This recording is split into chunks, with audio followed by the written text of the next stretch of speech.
Craziest creepy stories ever told on the Joe Rogan podcast. Okay. I could dig this. I could dabble a little bit. I dabble just a tad bit. Let's see what happens. Jamie, can you look up horse porn? My bad. Alright. See what this dude Joe Rogan's talking about. Welcome to a wild ride through some of the craziest and creepiest encounters ever told on the Joe Rogan podcast. From strange sightings to chilling stories that will keep you on edge, this compilation dives into the moments that left both Joe and his guests speechless. Sit back, relax, and get ready to experience the weird, the unexplained, and the downright terrifying, straight from the podcast that never shies away from the unknown. Hide stuff. I've found vehicles that were used in crimes dumped out there. I've found dogs from dog fights that were dumped out there. I've found animals that have just been dumped. I've found very intricate and mind-blowing satanic rituals and sacrifices out there. What? Oh yeah. Oh yeah. So I was, which I found different stuff before. You know, I'll find maybe where someone was doing some voodoo, some Santeria, sacrificed a chicken, whatever. All that's like kind of normal out there. That's not that crazy. But what I found this night was very crazy. Yeah, the police came and investigated it. It made the news. And that's the facility I was hunting. It's Aerojet. It's actually an abandoned space rocket facility from the Cold War, where they were developing and testing space rockets. And what were you hunting there? Pythons. I was out there, hunting these snakes, and this facility is. Imagine hunting for snakes and then you accidentally come across a facility like from World War I, the Civil War, all this. Like, bro. You need special access. I was given special access by the state of Florida to remove pythons from out there. And nobody can just go back out there, but people do go out there, as you can see from the graffiti and different stuff like that. Usually to do stuff that they're not supposed to do. There's a lot of crimes committed out there. There's been murders out there, gang initiations, all kind of stuff. So they have a pentagram that's... So... yeah, it's a whole thing. So we go out there. The first thing I came across was a big rock pile with a upside down wooden cross on top and a bunch of red spray painted upside down crosses all over. And you could tell the cross, I think, was burnt a little bit. And it wasn't, crazy, super crazy. It was like, oh, this is new. This wasn't out here a few days ago. And then I found this little doll. And as I kind of investigated that doll more, a little red scarlet snake actually came up and wrapped around her neck. And I picked up this, there it is. I picked up the scarlet snake, and which, it was kind of weird that there's a live snake, a red snake on this doll. And I've caught a lot of snakes in my life. And that is the only one that was bleeding out of its anus.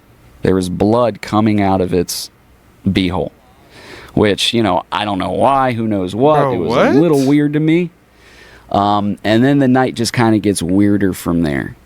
You see the red lettering in the other clip. It was a big Latin saying, like 100 foot long pretty much, on the road. I drove over it.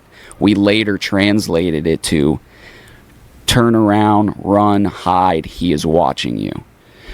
Go further into the complex, and there's these big abandoned buildings. Bro, what I go into the happening? building, still just python hunting. Like, who knows what these kids are doing out here. I thought it was strange, the Latin. Your average kid just messing around don't know Latin sayings like that. And then I come to this big room where there's the big pentagram. In the middle of the pentagram, there is a three-legged plastic chair with a blood stain in the bottom of it, where you could tell something was killed, sacrificed, whatever. On each wall, there's 3 walls. On each wall, there's upside-down crosses, Latin sayings, and all kinds of stuff. As I'm kind of walking into the room, which, I don't want to sound like a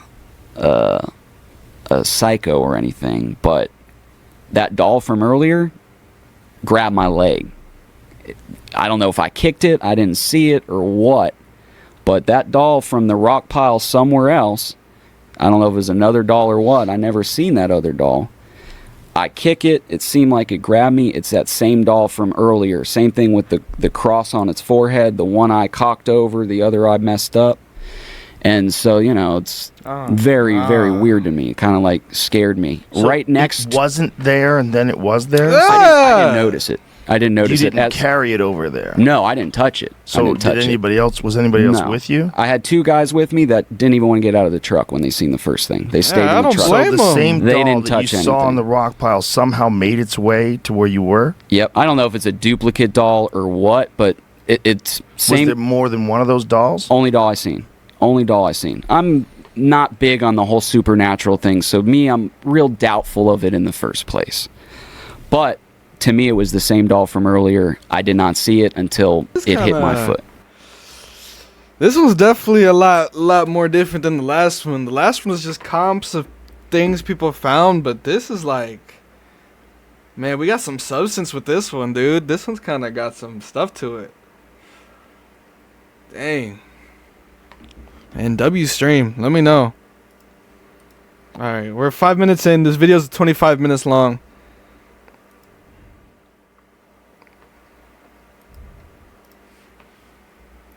Doll, there is it hit my foot. Right next to that doll, there is a saying on the ground that says, "The omen will follow," which to me was like the creepiest thing of the whole thing. Was like, you know, that if you interact with any of this spirit's gonna follow you. Which I'm Christian, I believe in God, and I wasn't worried, you know, I know the good Lord has my back. But very strange, right? Very strange. As we go through, there's all kind of different stuff.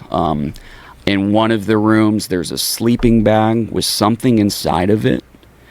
I don't think it was a body, anything like that. Police went out there, investigated it. I didn't investigate further past that.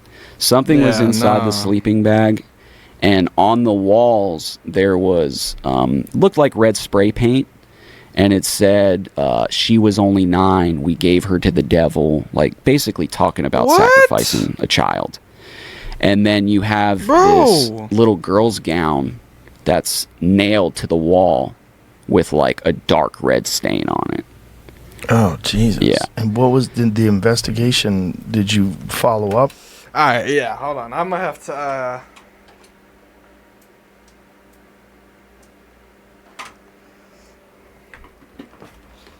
Yeah. Nah.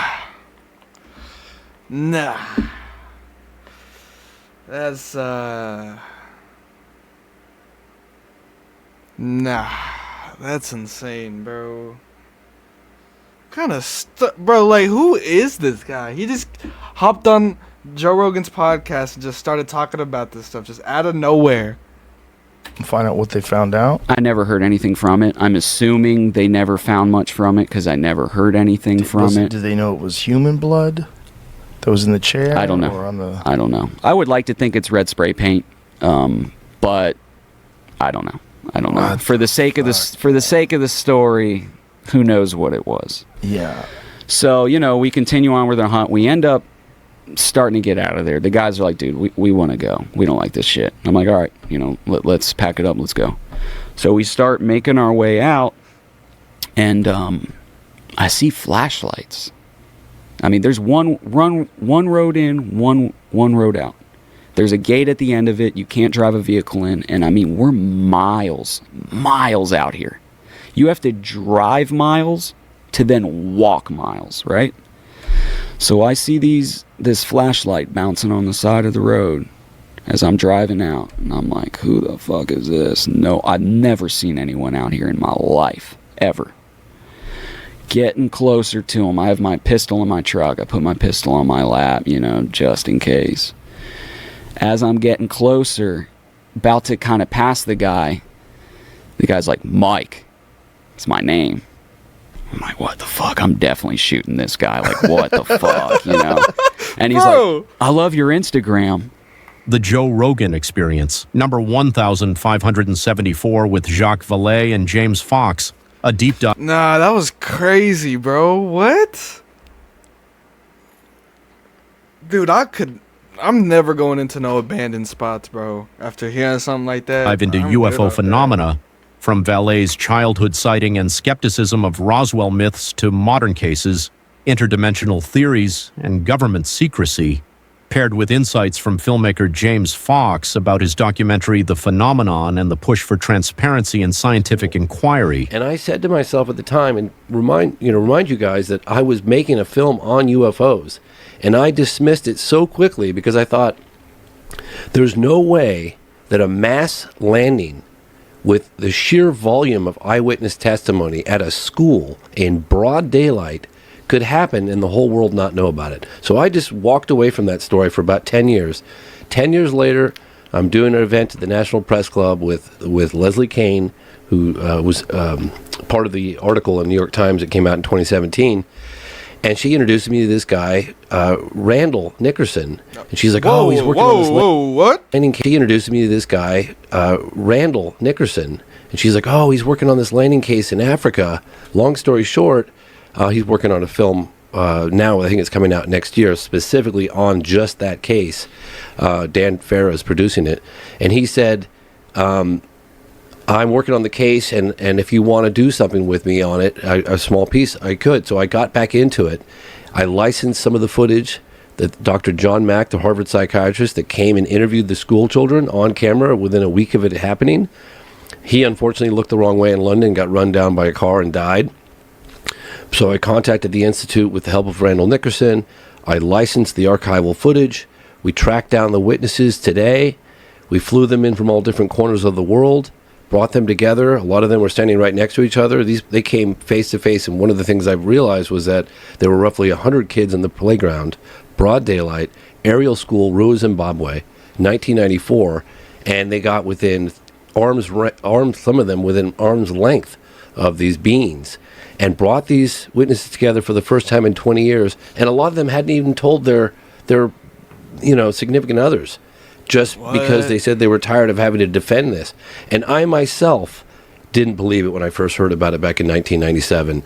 And that segment of the film is the most, in my opinion, is the most powerful segment, because It's very compelling. you've got all these children saying what they saw on camera after it happened, and then you see them 20 years later, and then we go to Africa and we meet with the headmistress, or she was a teacher at the time. We meet with other witnesses. We go to the landing site. We talk to people at the school. That case is absolutely, and it was witnessed by lots of other people in and around the area for several days before it chose a school to land. Steven? It's so compelling because the children are all clearly, they're not actors. So as they're adults later, they're all talking about this moment, and it's like they had a religious experience together. Like they're all sharing it and talking about it, and you could tell it's like it's a deeply moving experience. If they were actors, they wouldn't have been able to do such a good job, because to convey the reality of that moment to them, to be able to have this interpretation of this event where they're all consistent in the story and they're all clearly still shook by this moment. It's really interesting because Nah, that is crazy though, man. I didn't even know there was an airplane or a UFO sighting in Zimbabwe. Like there was 100 kids in broad daylight who just seen the UFO. That's insane. I had never known about that story. really good actor to pull it off, and they'd probably need multiple takes. They'd probably want to get the best one. But those kids, the way they were talking about it and the way they were drawing it, you're like, wow, it really does seem like something happened to them. I know how credible that the testimony of the children is, because my partner Rebecca, she's never had much of an interest in what I do, making documentaries on UFOs. I do other things as well, but when I was reviewing in the studio the archival interview of the children, she just dropped off a cup of coffee and she stopped and went, "Oh my God, those children are not lying. This is the most amazing thing I've ever seen." Because look, I ask your audience to don't take it from me. Just suspend judgment for a moment and imagine, hypothetically, if a UFO or several UFOs landed at a school in broad daylight in Rua, Zimbabwe, Africa, and interacted telepathically with nearly 100 school children. Not all of them had telepathic, but seen the incident. How significant of a story would you give that? Well, not only that, they had the same message. Yes. What the telepathic message was that technology is a real problem. Yes. And there's things that people are doing with technology that are going to ruin the earth. Yes. And they were trying to relay this to children, which is very strange. Yes. You know, Yes. I mean, maybe they just thought they were adults because they were the same size as the aliens. I mean, do you think they knew that they were children? Do you think they understood that it was a school? I mean, this is all speculation, right? But no, I definitely had to ask myself, look, during the production of the film, Paula Harris... Hold on. What the...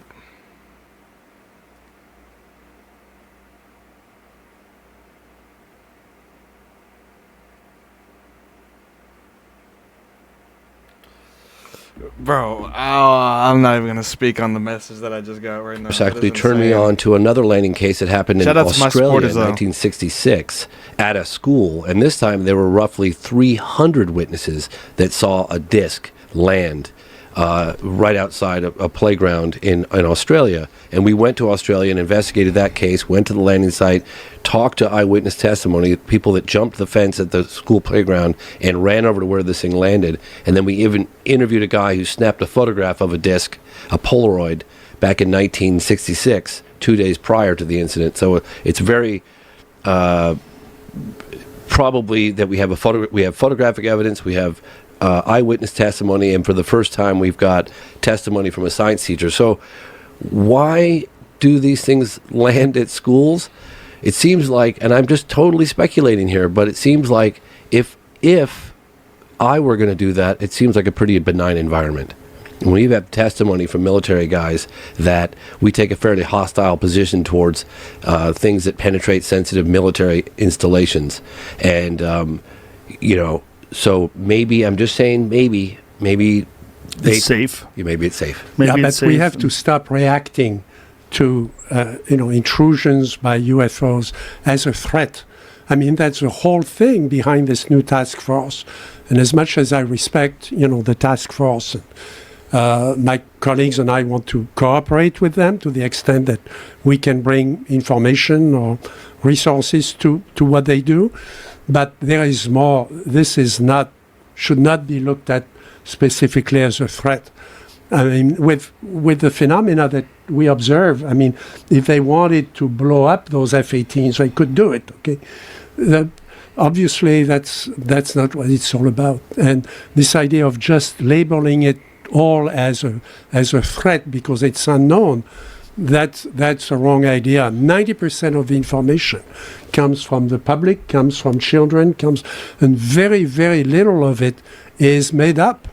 In France, I mean, the data we get, at the French Space Agency comes through channels where if people reported something that's found to be untrue, they are going to be called by the police.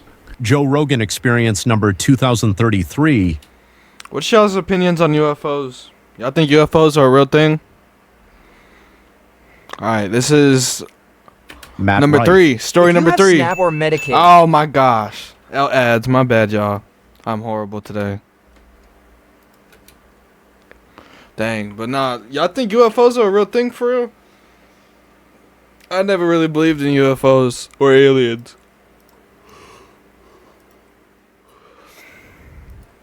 Alright, story number 3 though. Matt Rife once spent the night inside the infamous Conjuring House. Alone, armed with cameras, he expected Hollywood-style ghosts to appear. Instead, what he got was far stranger. Doors moving, objects out of place, and He looks familiar. What's Matt Rife from? If anybody knows what Matt Rife is from. atmosphere so heavy it made him question if fear itself could summon the paranormal.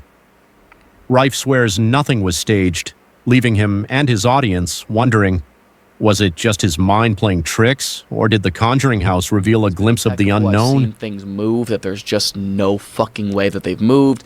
I've gotten answers back on EVPs, but for me, it is one of those things I do need to see it. Isn't an EVP like a radio though? No, EVP is just a recorder. It's a recorder. What's that radio thing? I'm sorry then. What is the one where they like listen? There's a bunch of different daughter, names. My daughter's heavily into this shit. What does she watch? Heavily. Sam and Colby. You had them on, right? Yes. So Great guys. So I met these other guys. There's another channel called the Overnight Channel who are equally as popular as Sam and Colby, and they actually used to work together. And I believe they split off into each do their own thing.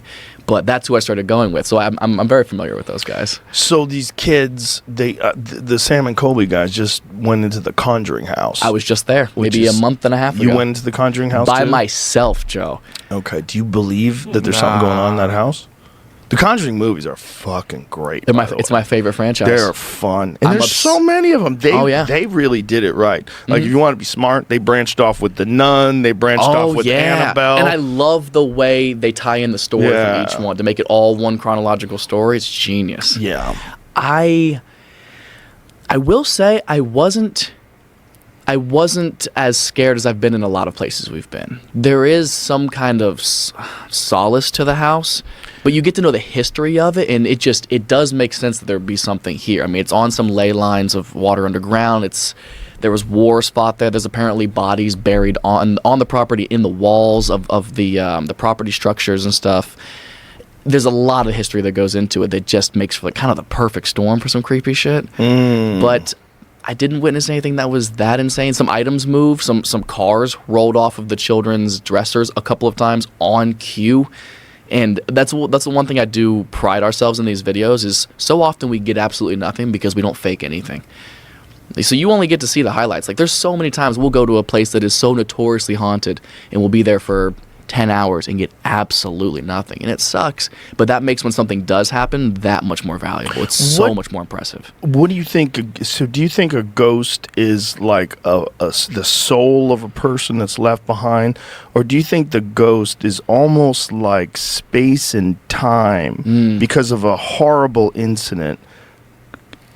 Bro, this dude Joe Rogan just be asking shit, bro. What is he talking about? Contain a memory.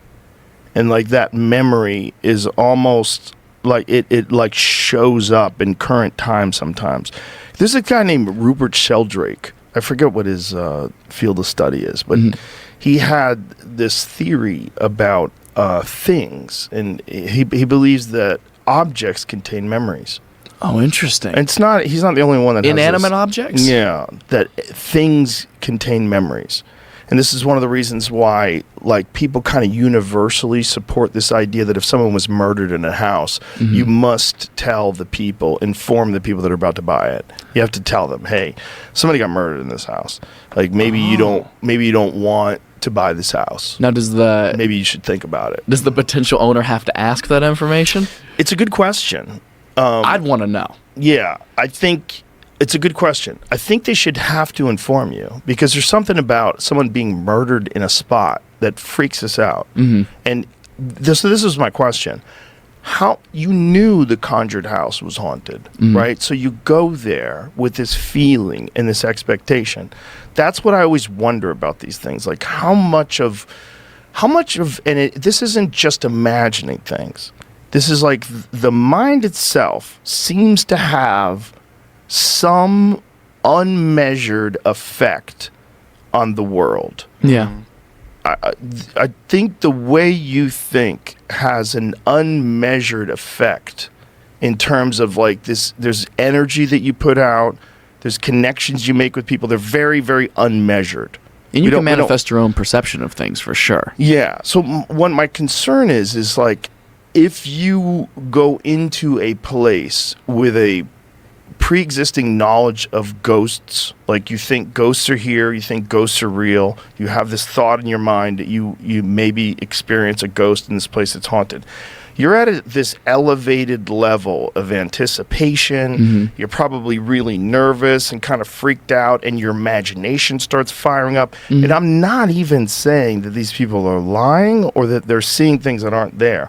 I'm saying maybe you make things show up. Maybe you see memories. Maybe you experience some horrible energy that existed in this spot 50 years ago, 100 years ago, that there's like ways you can tune into that. I could see that being possible, but to me, that's what's so exciting about it is like you go hoping for those solidified answers. You're going hoping to witness something that you couldn't have possibly made up. But you know why I think that? Too is like you never see them in the daytime. Ghosts don't exist on the street. Sometimes. Yeah, but not outside. They're never outside. That's a very good point. That's my point. Is like you're always trapped. So you're always in this like weird space. Like if you had a wolf in your house, you'd be freaked out. You'd want to get outside. Yeah. Right? You don't want a wolf in the it's a fucking wolf in the house. Yeah. Anytime you're in a contained area, your brain has this heightened sense of like being trapped and awareness and how to escape. I mean, every horror movie's the same. When you got to get to the door, right? Everybody's trying to fumble with the keys and the monster's chasing them and they get it just in time, right? That is a reoccurring theme in the human mind. If you're trapped in a fucking house with a killer or a ghost or a wolf, it's scary. You know where that makes the most sense? We did the USS Hornet up in the Bay Area. Yeah. And we had the whole ship to ourselves, which I was so excited about because I love military stuff. I love history. I was so excited to go there and just witness it. And they sent me by myself on basically a game of hide and seek where I had to go find them in the ship somewhere after I had to count to 100 by myself. It was the most terrifying place I've ever been because if you've never been in like the bowel of a ship, it's so unfamiliar. Like doorways don't look the same. You have to step over them and everything. There's so many pipes and everything sticking out. It's such an unfamiliar environment, especially in the dark. It's terrifying. You think I can't possibly run away from something in here. There's too many obstacles. You don't know if that's a wall or a pipe or something peeking around to like look at you. It's fucking terrifying because of exactly that. You feel so trapped. All right, that's it for today's video. If you enjoyed I could see that. That's kind of crazy. Shout out to Vintage Eddie. I'll put the description in the link. I'll put the link in the description below for this